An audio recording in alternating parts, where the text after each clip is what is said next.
Hey everyone, my name is Wes. This is Interactive English. Thank you guys so much for joining me today. So this lesson is all about it's about immigration is the topic that we're going to be learning today, but it is a reading and vocabulary lesson. So let me kind of explain what we're going to do. I've chosen this topic, which is something that I think all of us can relate to in one way or another. Immigration, it's something that's happening all over the world. People will move to other countries to live permanently for work or for education or more opportunities. And what we're going to do is look at a few different articles that are related to immigration. And I'm going to pick out some useful vocabulary words that I think will help you with your comprehension. That if you're going to talk about this topic, or perhaps you're reading another article about this topic, or you're even listening to a news report, then I think this is going to help you better understand immigration, and it's just going to help you build your overall vocabulary.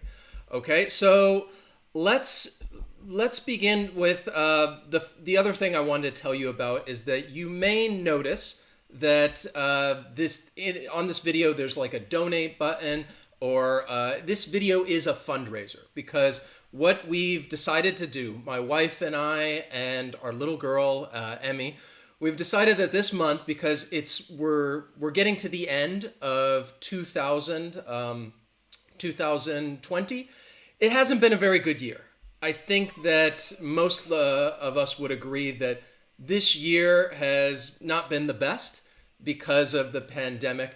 What we want to do is we want to highlight some different charities that we think are doing some good work, and we're going to make a donation.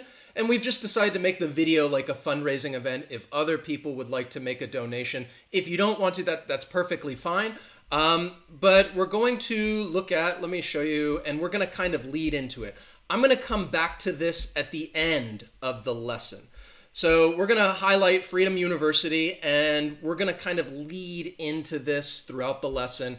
I'm going to start with some articles. We'll go over the vocabulary. And then eventually, at the end, I'll talk to you a little bit about Freedom University, what they're doing, why we chose to highlight this charity, and give you a little more information about that. But that's just something we wanted to do this month. So next Saturday and the following Saturday, it's going to be the same thing. We're going to do reading and vocabulary about a topic, and I'm going to be doing some fundraising and highlight a charity. I do want to give a quick little shout out to everybody with me. Hello, Cthulhu Solo, welcome, excellent, new member, awesome. Hi, Takayo, Nekla, Maggie, good morning. Gertrudis, how are you? Angela, thank you guys for joining me. So what I really hope is that after this lesson, you'll be able to understand the topic a little more, as well as build your vocabulary, because I have a vocabulary list for you guys, which we're going to get to all of these words after we do some reading. And what I will do is I will include all of this down in the description. I will include links to the articles if you would like to read them, because we're only going to read parts of the article. I'll also include a list of the vocabulary words in case you want to review. So the reason why I chose immigration, I mentioned this before, that I think it's something that everybody understands, because it pretty much in all countries there are immigrants that may be living there for work or for education, or perhaps there are people that you know that are maybe trying to immigrate to other countries. So let's start with this article right here, okay? And this is just talking about around the world, all right? How do people view immigrants? And in this research study that they did, it said more people in most countries view them as a strength rather than a burden. Let's look at two of those words right there in that title right there. I wanted to basically, because our topic is immigration, to talk about immigrant, and if you don't know what a burden means. So right here, if we go over to our vocabulary list, okay, here we go. So an immigrant, as you can see, is a person who comes to a different country to live there permanently. And you would refer to this person as an immigrant. Now, this is a noun because we're talking about a person, but be aware that you could use this as a verb to immigrate, or as a noun, immigration. All right. And the meaning is the same because you're always going to be referring to people that move to a different country in order to live there permanently. Now, again, I'm going to throw some other vocabulary at you. Be careful because another word that's similar, emigrate. Whoops, maybe I misspelled that. Emigrate is talking about a person who leaves a country in order to move to another one. This is something, some people might confuse those words to immigrate or to emigrate with an E. So immigrate, you're really going to the country. Emigrate, you're leaving the country. So the way that you understand the difference would be the preposition that follows. You immigrate to another country because you're going to there, and you would emigrate from because you're leaving a country. So you emigrate from another country. So that's good vocabulary, and sometimes those words may be confused. So what I wanted to say, because another reason why I chose this topic is because I think there are a lot of people that watch these lessons that are immigrants that may be living in the United States, which is where I am from. I'm from the US. And I kind of wanted to, again, I think that is an important topic. It's an important topic in the US, and we are going to focus some of the articles afterwards about the US and what's going on. So I want to talk to you about those first couple words, like immigrants are more than a strength and a burden. An immigrant, person who comes to a different country to live there permanently. A burden would be talking about something that is a heavy load that you carry. Now, often you might say that you're carrying something, it's heavy, and you're like, oh, this is a burden, it's too difficult. In this context, the article is saying, well, immigrants are a strength, it's a good thing. If they're saying it's a burden, then people would say, oh, it's not a good thing. So be aware of that context as to how people are using it. So let's go back to, let's go to our article, all right? What I'm going to do is I'm just going to read some of the article, and then I'll talk to you about a few more words as we go through this. And again, I will leave links down in the description, all right? So it's talking about public divided on immigrants' willingness to adopt host countries' customs. So I'm going to read some because we're going to come back to that word adopt, all right? So if we go down, and I'll just read a little bit of this. So it says, majorities of publics in top migrant destination countries say immigrants strengthen their countries, according to a 2018 Pew Research Center survey of 18 countries that host half of the world's migrants.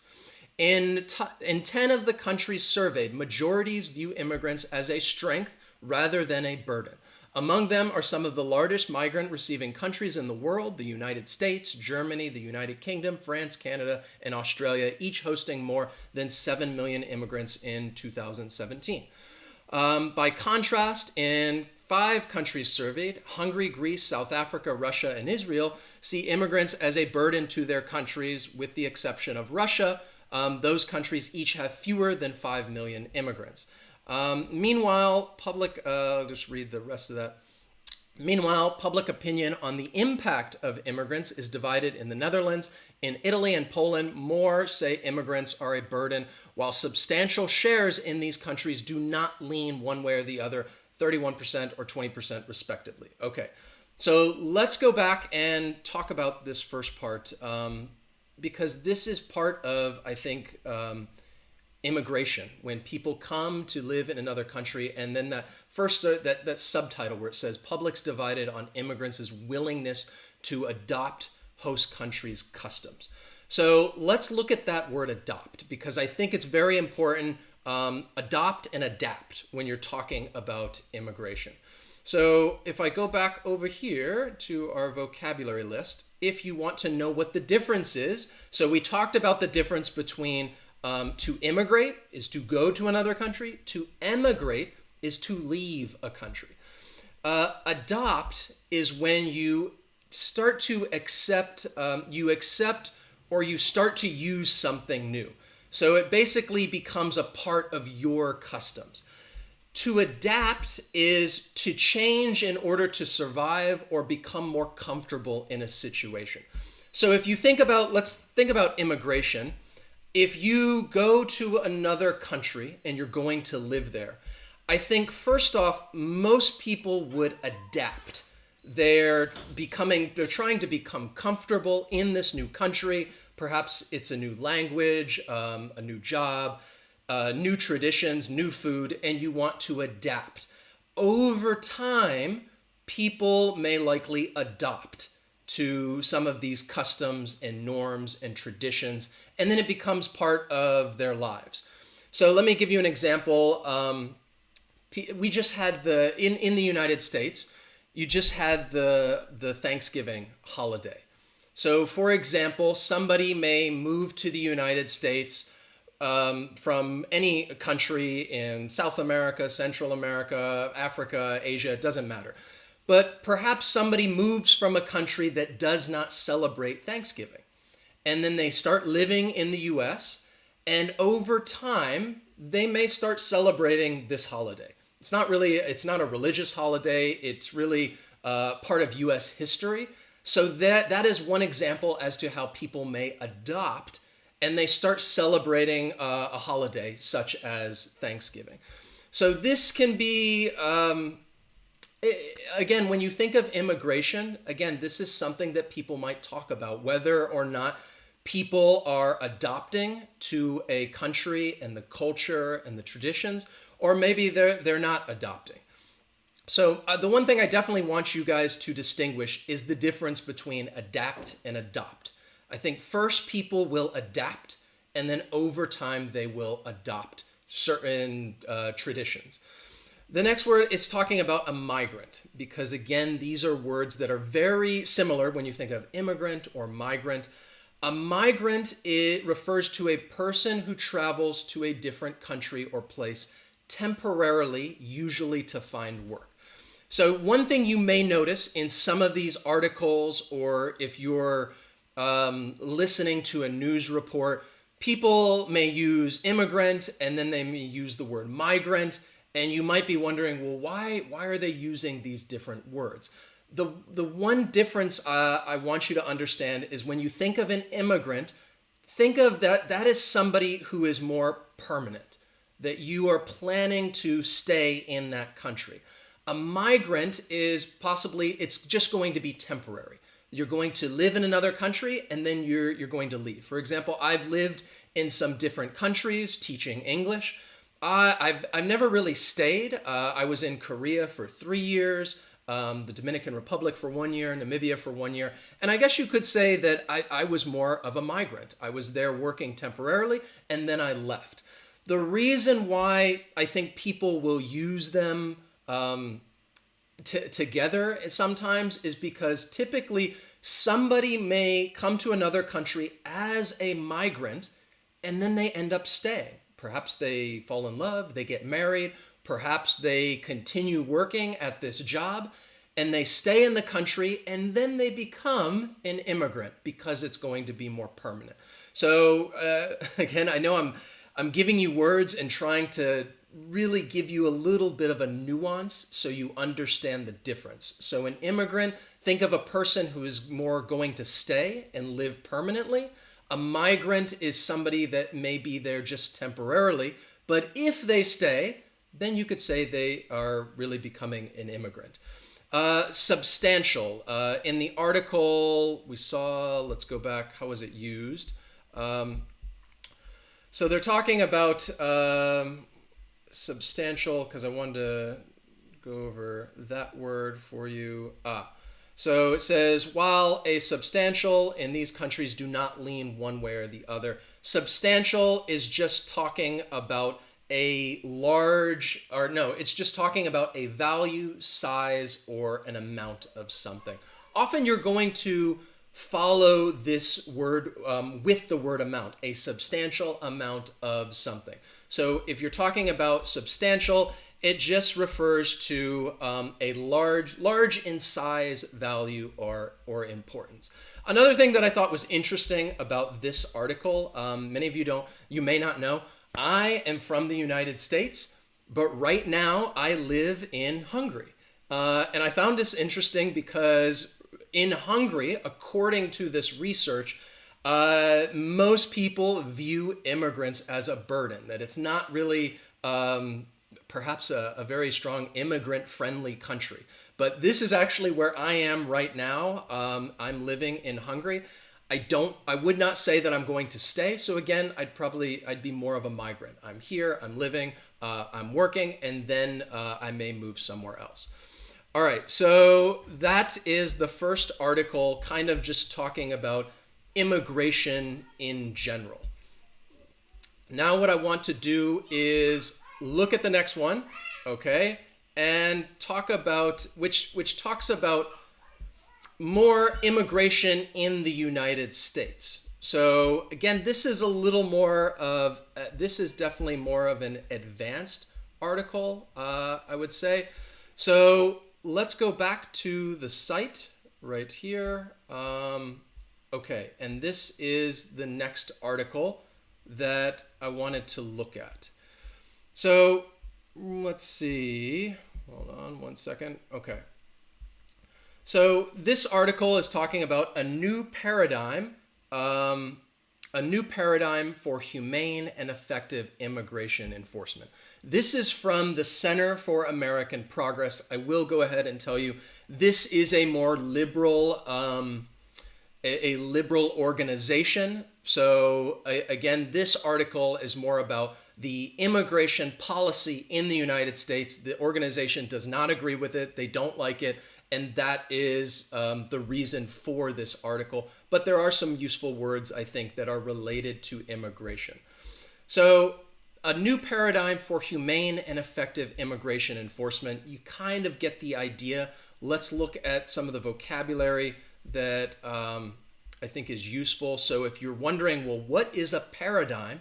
A paradigm is talking about a model for something. In this case, it's talking about the way the government is trying to handle immigration. So the paradigm, it's trying to say we need a new paradigm, a new model for handling immigration, one that is humane and effective. So if you're talking about something is humane, it is an adjective, and it just means kind of like sharing kindness, care, and showing sympathy towards others, especially people that might be suffering in some way.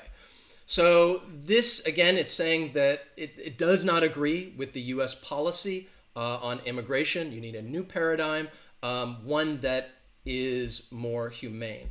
So I'm going to read some of this, and then we'll talk a little bit about it. So let me go down here, over here to the article. Okay. So again, I'll read, you can just listen and follow along, and then we'll look at some of the vocabulary. It says, in recent decades, detention and deportation have become the entirety of America's immigration enforcement strategy. This will strike many, perhaps even most, Americans as both intuitive and inevitable. How else is a nation to enforce its immigration laws? But U.S. Immigration and Customs Enforcement, ICE, which is the government agency that handles immigration and customs, ICE is for short. ICE mass detention and deportation strategy is, in fact, both a sharp break from historic norms and neither the only nor the most effective way to enforce immigration law. As a result of ICE's unprecedented mass deportation agenda, the United States now spends more on federal immigration enforcement than all federal criminal law enforcement combined. and has removed more than twice as many people in the first 2 decades of the 21st century as the entire previous history of the United States. The brutality and enormous investment of immigration enforcement have created a well-documented humanitarian disaster that has increasingly driven the American public to reject ICE's heavy-handed tactics. However, less well-organized are the ways in which the agency's enforcement-only approach has utterly failed as a law enforcement strategy. Let's look at some of those words. Again, I told you that this is from this organization, very critical of the immigration policy. They want a new paradigm, a new model. And let's look at some of those other words from this article right here. So we're talking about a detention center, which a detention, if somebody comes into the country illegally, in the U.S., these people might end up in detention. They call it detention, and what that refers to is the act of detaining somebody. To detain is to keep somebody in one place, and they have these detention centers, which people might equate to kind of like a jail until they figure out, okay, until the people are deported. So then you have that next word. Deportation is talking about the act of forcing somebody to leave a country, especially someone that does not have a right to be there. Deportation is the noun. So we're talking about the noun deportation, and the verb is to deport. So again, we can use this in different ways. The meaning is kind of the same. I'm going to add to deport, and then you might be referring to a person. So to deport someone is when you would be making this person leave the country, to deport. So this is the situation where people might be detained. Again, I'm now using the word in different ways. They may be detained and kept somewhere, and then later on, then they are deported. They are made to leave the country. And they talk about this word. I chose to use this word. The article mentions unprecedented. This is a word that we've heard, I think, a lot in 2020, especially in the United States. People talk about things that are happening. It's never happened before. You would say that it's unprecedented. So again, this article is critical, very critical of the U.S. policy, the immigration policy, that they don't like it, people are detained and then deported. And the other thing they say, it also goes against the historic norms. So this kind of gets into the history, a little more of the history of the United States, that traditionally, historically, I think the United States is viewed as a country that has always been very open to accepting immigrants and people coming to the U.S. for work, for education, to just start a new life. It has a history like that. And what this article was criticizing is that they're saying, well, we're moving away from that history. Not really just in the last 4 years, but in the last couple of decades. They've really become a little more aggressive with detaining illegal immigrants and deporting them. And that is why this article was asking for a new paradigm. Again, I'm trying to use these words again so that you may start to recognize them. A new paradigm, a new model that they want that is more humane, that is showing a little more kindness, a little more caring. All right. So again, these words are going to be down in the description. If you would like to review, I would encourage you. I'm also going to leave links to these articles if you want to keep following up on them. All right. Let's look at the last one. And then at the end, I'll try to take some questions if you guys have them. The last article kind of involves the charity that I want to highlight, which is Freedom University. So if we go back over to the website right here. Okay. So here, this is Freedom University educating undocumented young people in Georgia. So this is kind of like an informal university, and it's talking about undocumented young people. I'll explain this a little more in just a bit. So it says, if somebody is an immigrant, you know that this person is now, they live in another country and they're doing so permanently. If you say somebody is undocumented, did I have that word? Let's see, down here. Yes, okay. Just so we can go ahead and look at this. So if something is undocumented, you can say it's not supported by written proof. So you can use this word in different ways, but if you're talking about a person who is undocumented, it would be a person who is living in the country that they don't have documentation that says they can stay there, that they can live there.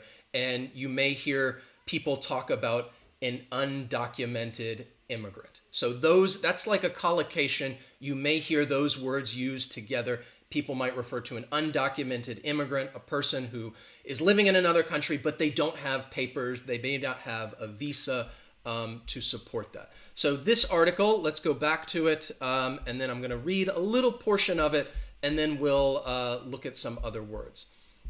So it says, fewer than 1% of the 11.2 million U.S. undocumented immigrants have completed any type of college degree in the United States. And only 16% of undocumented college-age young people are enrolled in institutions of higher learning. This is the result of many factors, including restrictive policies in some states and exclusion from all forms of federal financial aid across the country.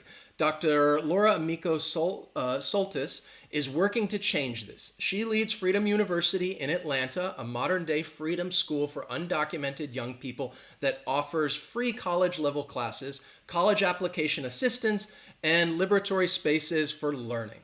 Her goal is to empower undocumented young people and advance their human right to education. Okay, so it's talking about providing undocumented students. These are college-age students with higher learning, and she hopes to empower them. Okay, so let's look at, to go back there, those are the words that I'm going to focus on. So higher learning is talking about college or university level. So if you ever see those two words, somebody's talking about higher learning, they're just talking about college or university. And in this case, it's offering undocumented students higher classes of higher learning, hoping to empower them. If you want to empower somebody, it means that you want to give them the authority or freedom to do something. I think all of us can agree that education is so important. Education is very important, and it definitely empowers people. It provides people with more opportunities to work and make more money.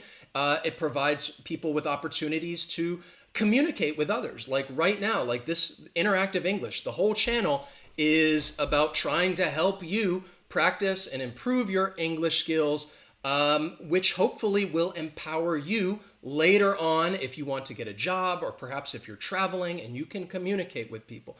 So that is what Freedom University is all about. I discovered Freedom University to just show you, give you a little bit of a background as to how I came across it. It was actually it's kind of like a documentary. It's somebody who's a comedian, and they do these documentaries, and they highlight a serious topic, and they try to do it in a little bit more of an entertaining way so that people may pay attention to it. But this is right here, it says up top there, the terrifying situations undocumented people face. I will put another link down in the description if you would like to watch this video.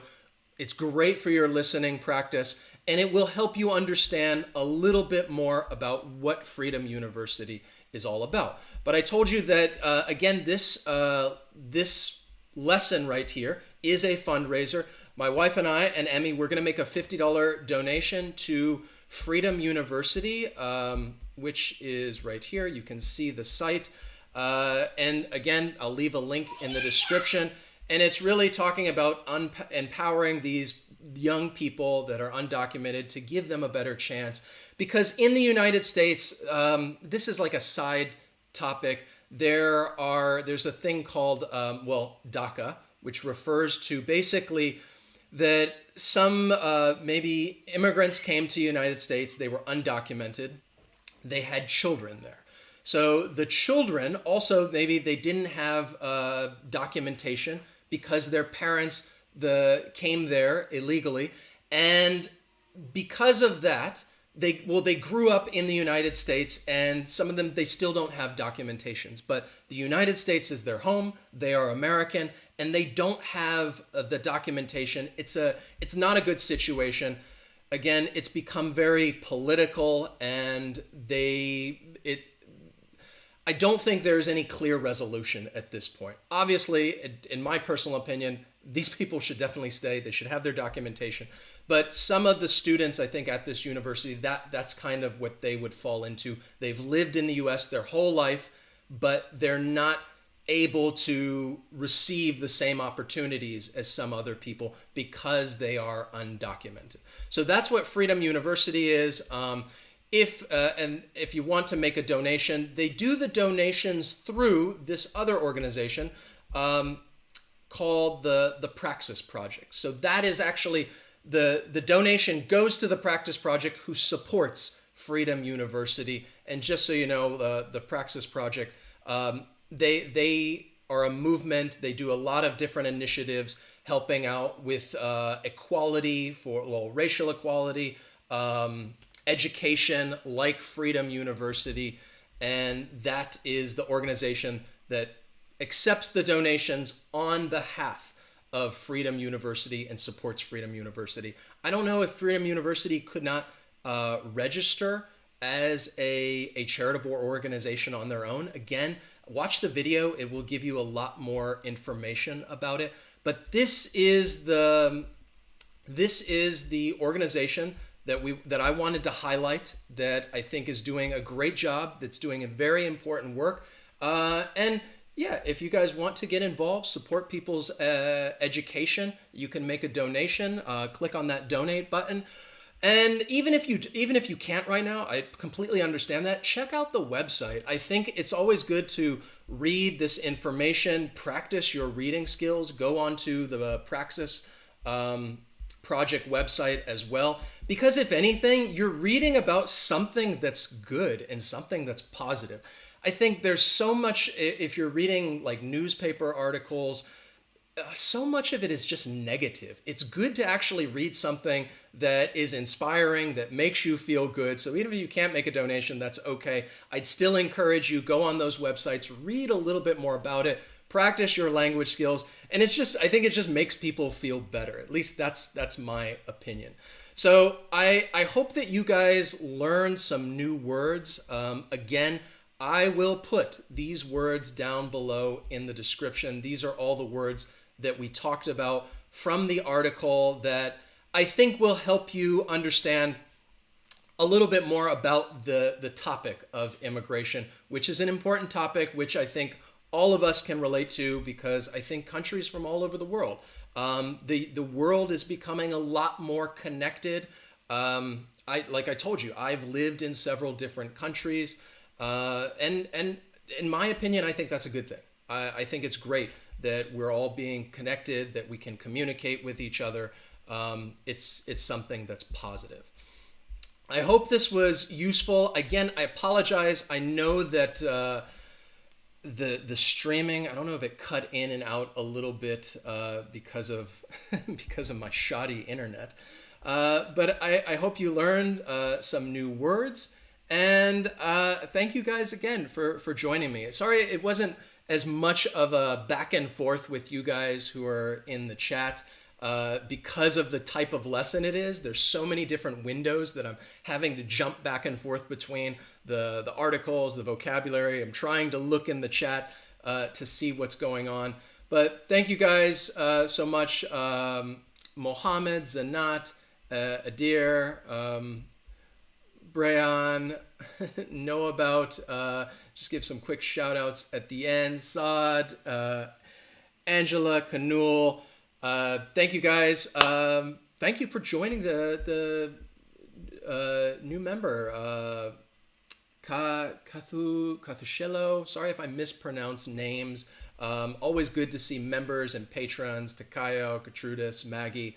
Thank you guys so much for being here. I hope that you enjoy the rest of your weekend. And again, next week, what I want to do this month, we're going to highlight some different charities, make a donation. I'm going to do the lesson as a bit of a fundraiser, and just try to have it be a little more positive, and try to end the year on a little more of a positive note, because 2020 has, well, it's kind of just sucked. All right, so we're gonna try to focus on something a little more positive and highlight some of these charities. Olga, Peter, Naoko, Mario, great to see you. Mary, Rashan. Hope you guys have a wonderful weekend, and